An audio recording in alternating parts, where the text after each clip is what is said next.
Au cours du dernier chapitre, nous avons réglé les paramètres de l'éclairage. Dans ce chapitre, je voudrais vous montrer avec quelle facilité vous pouvez manipuler des textures dans Allplan. Les textures permettent de donner aux éléments de construction l'apparence du matériau dont ils sont constitués. À partir de l'exemple de la cheminée, je vais vous montrer comment appliquer rapidement et facilement des textures aux éléments de construction.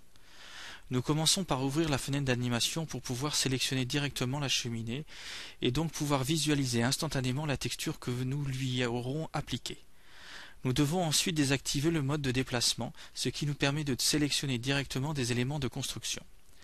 Je clique maintenant sur la cheminée à l'aide du bouton droit de la souris et je sélectionne ici l'option « Assigner des aspects de surface quelconques à des éléments 3D d'architecture ». Nous pourrions sélectionner ici des aspects de surface existants, mais je voudrais vous apprendre à créer vous-même des aspects de surface. Je clique donc sur « Nouveau, modifier ».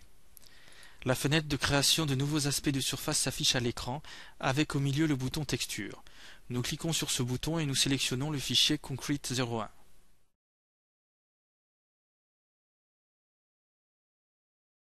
En haut à droite, dans la boîte de dialogue, je pourrais aussi régler un effet de réflexion ou une transparence pour le matériau. Mais ces options sont plutôt utilisées pour les métaux ou pour le verre, pas pour le béton comme ici.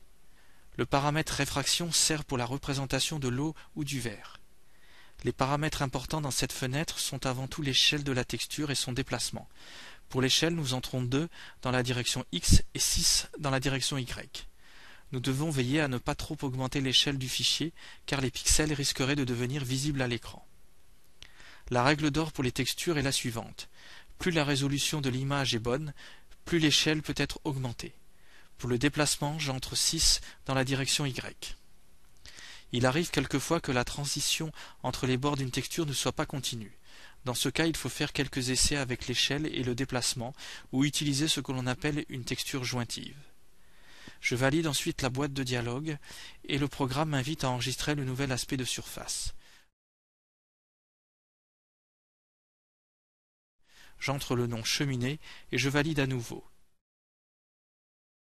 Comme nous pouvons le voir dans l'animation, la texture a été appliquée à la cheminée.